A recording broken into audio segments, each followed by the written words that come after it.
Bwana Yesu asifiwe sana, watu wa Mungu ambao mnatufuatilia kupitia vipindi vyetu ambavyo tunakuwa tunakuletea, na imempendeza Mungu tena leo tuwe pamoja mahali popote ulipo kwa njia ya mtandao. Unaweza sasa ukashika simu yako ili ukutane na baraka za neno la Mungu.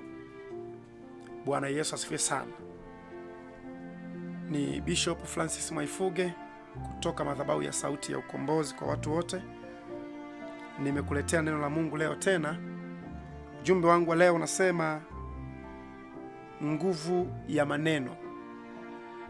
Nguvu ya maneno. Kuna kitu nataka uelewe siku ya leo kwamba maneno ambayo tunakuwa tunazungumza yana nguvu sana. Maneno tunayokuwa tunayazungumza yanaumba. Maneno tunayokuwa tunayazungumza yanaweza kubeba hatima. Bwana Yesu asifiwe sana. Maneno tunayoyazungumza ni roho kamili ambayo yanaweza kubeba kitu halisi kabisa kinachoonekana kwa macho ya damu na nyama. Kwa hiyo ni muhimu kuchagua nini unazungumza kwa ajili yako, kwa ajili ya maisha yako, kwa ajili ya watoto wako, kwa ajili ya kazi, biashara yako.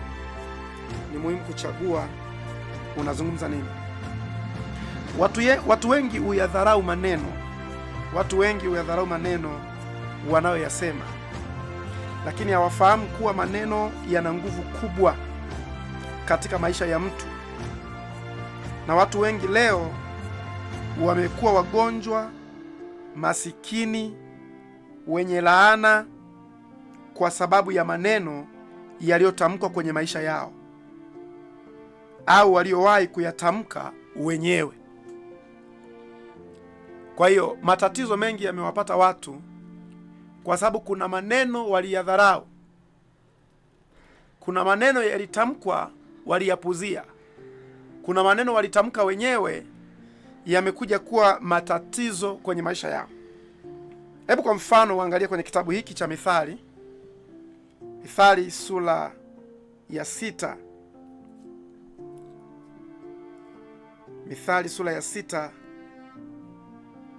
mstari wa 2 anasema, basi umetegwa kwa maneno ya kinywa chako, umekamatwa kwa maneno ya kinywa chako. Sasa hapa kwenye Biblia unaanza kuona kwamba kumbe maneno yanaweza yakamtega mtu, lakini maneno yanaweza kumkamata mtu. Maneno yanaweza kutengenezwa yakawa mtego, ukazungumza maneno kumbe umejitega mwenyewe. Maneno yanaweza kukukamata yakakufunga. Bwana Yesu asifiwe sana. Kwa hiyo ni muhimu kuchagua unazungumza nini. Ni muhimu kuchagua unaongea nini, kwa sababu maneno yanaweza kukushikilia. Kitu ambacho ujue ni kwamba Mungu aliumba kila kitu alichokiumba kwa neno lake. Mungu aliumba kila kitu alichokiumba kwa neno. Alitumia maneno kuumba. Vitu vyote unavyoona vimeumbwa na Mungu vimeumbwa kwa neno la Mungu. Bwana Yesu asifiwe sana. Na wewe umeumbwa kwa neno la Mungu, na ukaumbwa kwa mfano wa Mungu, na ukaumbwa kwa sura ya Mungu.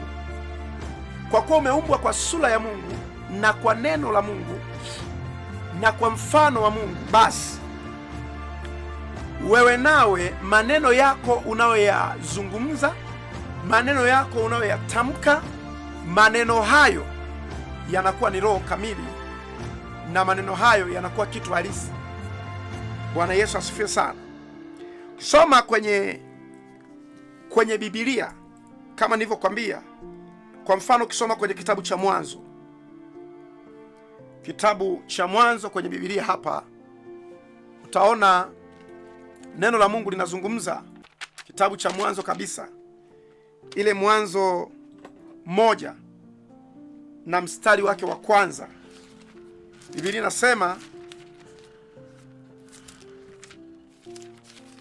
inasema Mwanzo 1 mstari wa kwanza, anasema hapo mwanzo Mungu aliziumba mbingu na nchi, nayo nchi ilikuwa ukiwa tena utupu, nalo giza lilikuwa juu ya uso wa vilindi vya maji. Roho wa Mungu akatulia juu ya uso wa maji. Ule mstari wa 3, Biblia inasema Mungu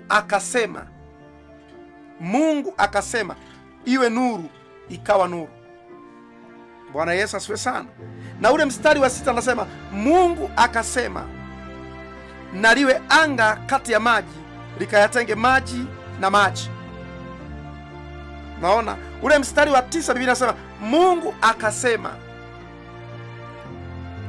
Ukisoma ule mstari wa 14 anasema Mungu akasema. Ukisoma mstari wa 20 hapa anasema Mungu akasema. Unaona, kila ambacho Mungu alikuwa anakiumba, alikuwa anakiumba kwa kusema. Na leo nataka nikufundishe siri moja. Nataka nikufundishe siri moja kwenye maisha yako. Haijalishi uko kwenye hali gani, haijalishi uchumi wako ni mzuri au sio mzuri, jifunze kujinenea mambo mazuri. Jifunze kujisemea mambo mazuri mara kwa mara. Useme mimi nitafanikiwa mara kwa mara. Hata kama mambo ni magumu, useme mimi nitafanikiwa. Huku unafanya mambo yako kwa bidii, huku unasema nitafanikiwa, nitafanikiwa, nitafanikiwa. Kadri unavyozidi kusema, unaumba. Kadri unavyozidi kutamka, maneno yale unayotamka ni roho, unaumba. Siku moja utakuta umefanikiwa. Kwa jinenee mazuri. Hata kama watu wametokea kukunenea mambo mabaya, ila wewe mwenyewe jinenee mambo mazuri. Jisemee, mambo yangu yataenda vizuri. Ipo siku nitafanikiwa. Ipo siku nitakuwa mtu mkubwa. Ipo siku nitastawi. Jinenee. Kwa nini? Kwa sababu kila unachokiona Mungu aliumba kwa kusema. Na kile Mungu alisema, alikiona alichokisema. Kadiri utakavyokuwa unajisemea mwenyewe, siku moja utayaona ulikuwa unayasema. Na kama utakuwa unajinenea mabaya, utapata mabaya. Kwa hiyo tunaona Mungu akiwa anaumba kitu, yeye anasema.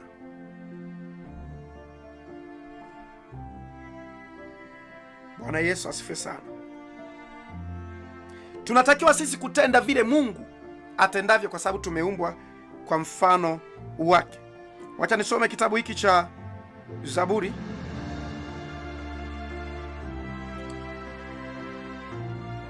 Zaburi ya 33.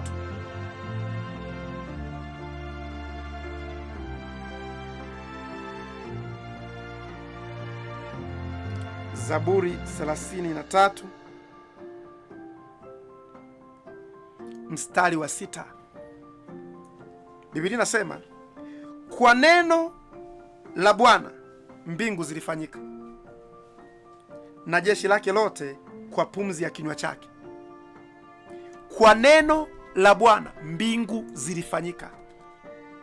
Yaani mbingu unazoziona zilifanyika kwa neno la Bwana, kwa pumzi yake, kwa pumzi na jeshi lote kwa pumzi ya kinywa chake. Kwa Mungu aliumba kwa neno, alizungumza neno. Ikiwa wewe umeumbwa kwa mfano wa Mungu, basi unatakiwa uwe na neno ambalo utalitamka kwenye maisha yako, liyo baraka.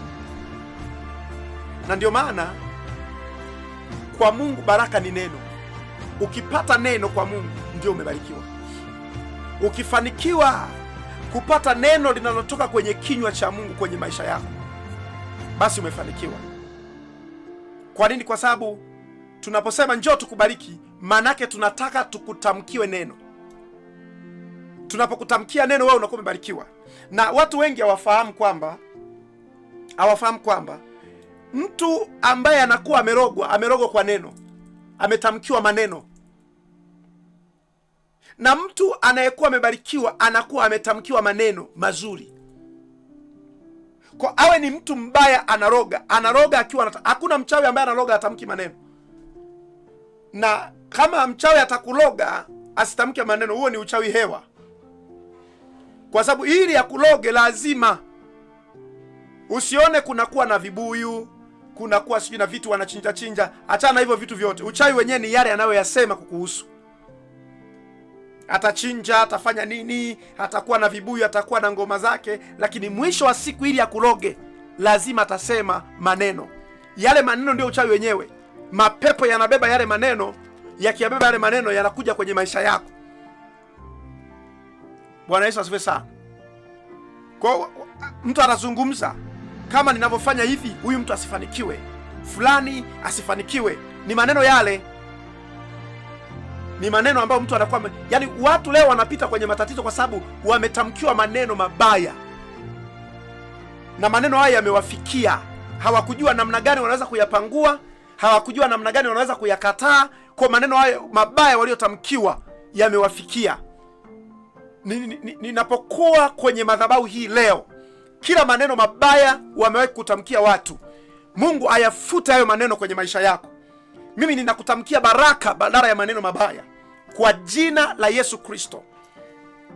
Kwa wapo watu wanatembea kwenye maneno, ukute walikuambia hautakuja kuzaa, unatembea kwenye hayo maneno. Hautakuja kufanikiwa, unatembea kwenye hayo maneno. Hautakuja kuolewa, unatembea kwenye hayo maneno.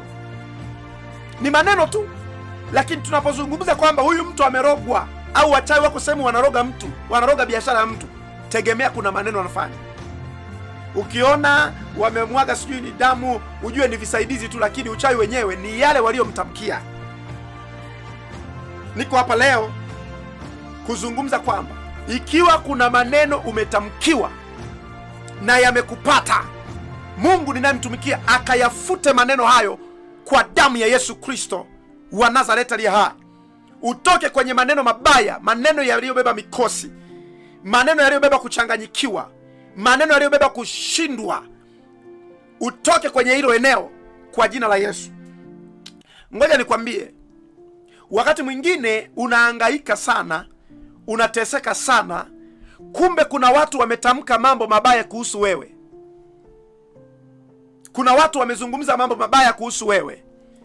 Leo unaponisikiliza, Mungu akuponye na kukufungua dhidi ya maneno waliokutamkia waziwazi au wamekutamkia kwa siri. Ukisoma kwenye kitabu kile cha Yohana, kitabu cha Yohana 6, Yohana mtakatifu sura ya 6,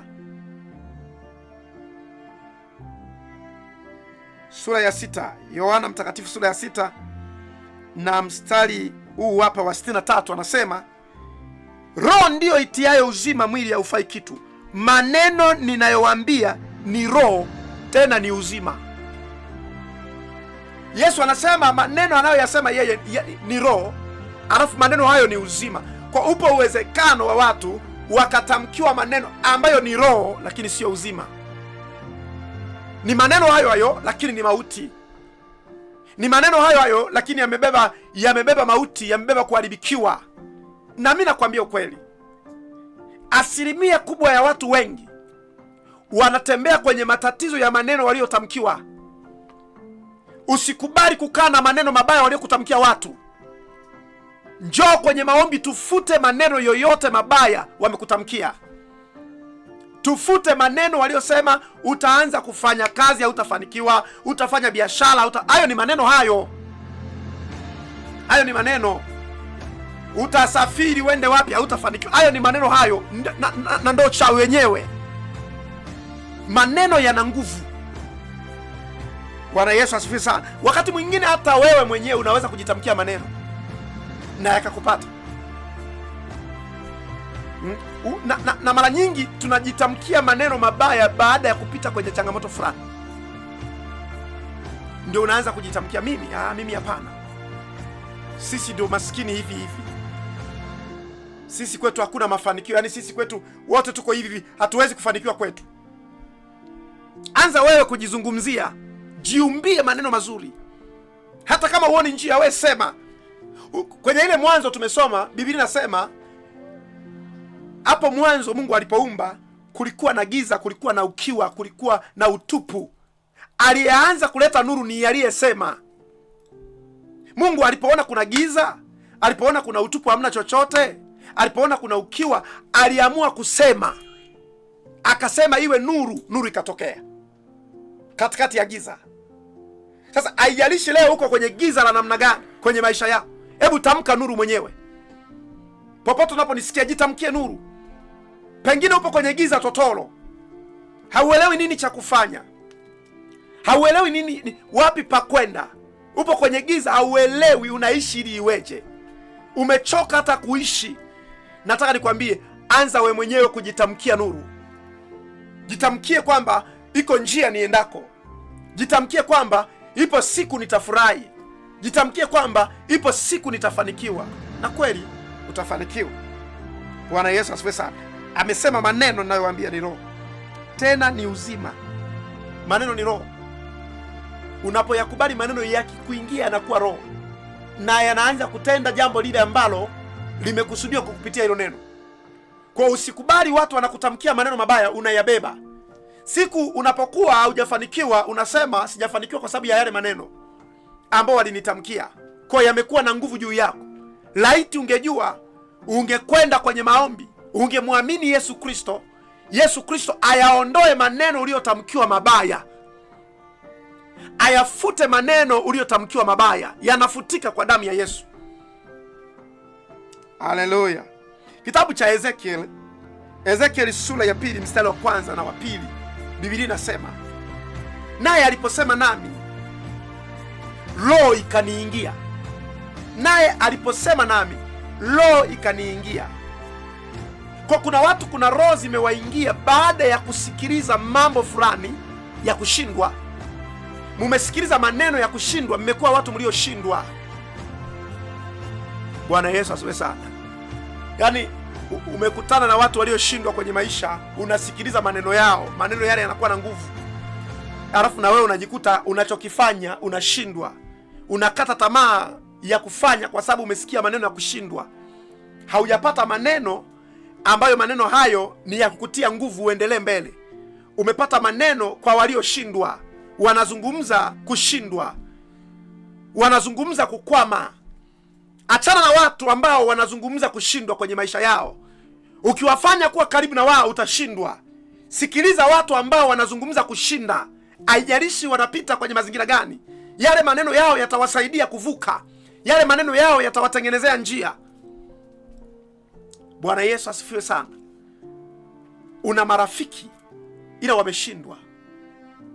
Wanashinda kila siku, wanacheza drafti, wanashinda kila siku, wanacheza bao, wanacheza karata. Hawana shughuli, wanafanya tangia asubuhi mpaka jioni.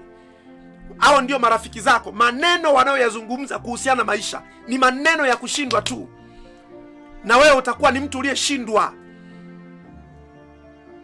Tafuta watu ambao wana maneno ya kishujaa, maneno yanayoionyesha kesho yenye nuru, hata kama mpo kwenye giza. Yesu asifiwe sana.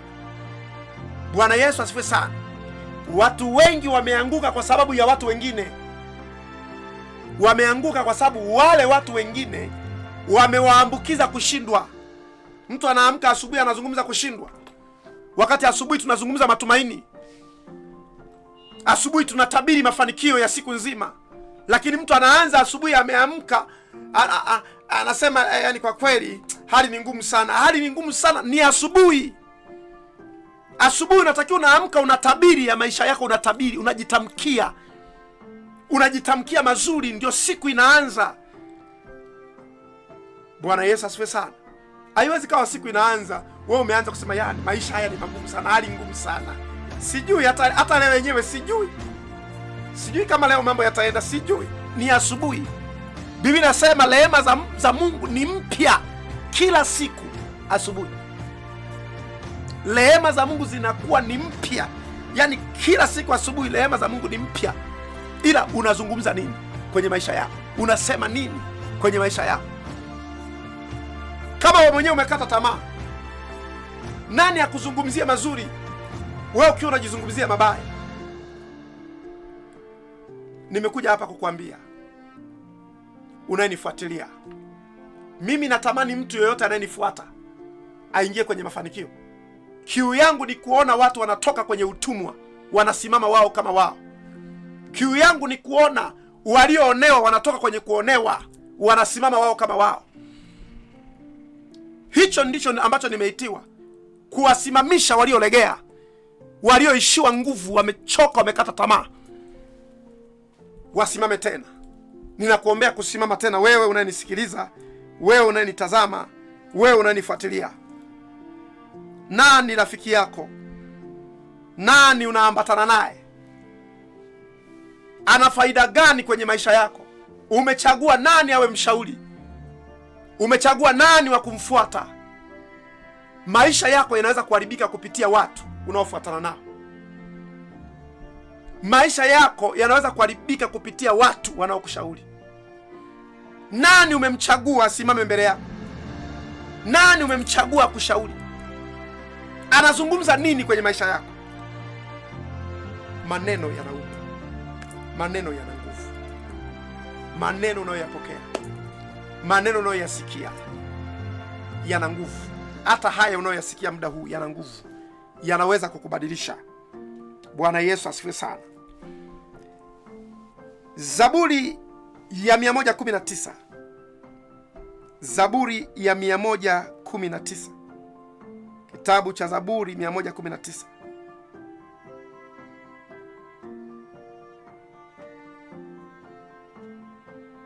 Zaburi ya 119 na mstari wake wa 11. Anasema, moyoni mwangu nimeliweka neno lako. Moyoni mwangu nimeliweka neno lako, nisije nikakutenda dhambi. Unaona, neno ni msaada la Mungu. Kwa unaacha kusikiliza neno la Mungu ambalo linaweza kusaidia kuepuka dhambi. Na unapokuwa unaepuka dhambi, unatengeneza urafiki na mambo mengine mema mazuri. Bwana Yesu asifiwe sana. Anasema moyoni mwangu nimeliweka neno lako, nisije nikakutenda dhambi. Kwa hiyo kama neno halipo, kuna urahisi wa kutenda dhambi. Umebeba neno au umebeba maneno kwenye maisha yako? Neno la Mungu litakusaidia, maneno ya watu hayatakusaidia. Na kama maneno ya watu ukakutana nao wasio sahihi kwenye maisha yako, lazima uchague nini unasikia, kwa sababu kuharibika kwa mtu inategemea na anasikia nini. Kwa sababu kusikia kwa mtu kunatengeneza imani. Bwana Yesu asifiwe sana. Imani, kile unachokiamini kinaweza kuleta matokeo mazuri kwenye maisha yako au mabaya. Sasa unasikia nini muda mwingi kwenye maisha yako? Muda mwingi unasikia nini? Vile unavyovisikia vinakuja kutengenezea imani. Na imani ni kitu kibaya sana kama utakuwa umeamini kitu ambacho sicho. Imani ina nguvu kubwa ya kuharibu maisha ya mtu. Yaani nikisema nguvu kubwa, mtu akiwa anaamini kitu fulani, alafu nataka kumtoa kwenye kile anachoamini, yuko tayari kukifia anachokiamini, pengine kinaweza kawa si sahihi, ila tu kwa sababu imani yake imekuja kwa kusikia. Alisikia akaamini, yuko tayari kufa kwa sababu anachoamini ambacho amekisikia. Sasa unasikia nini?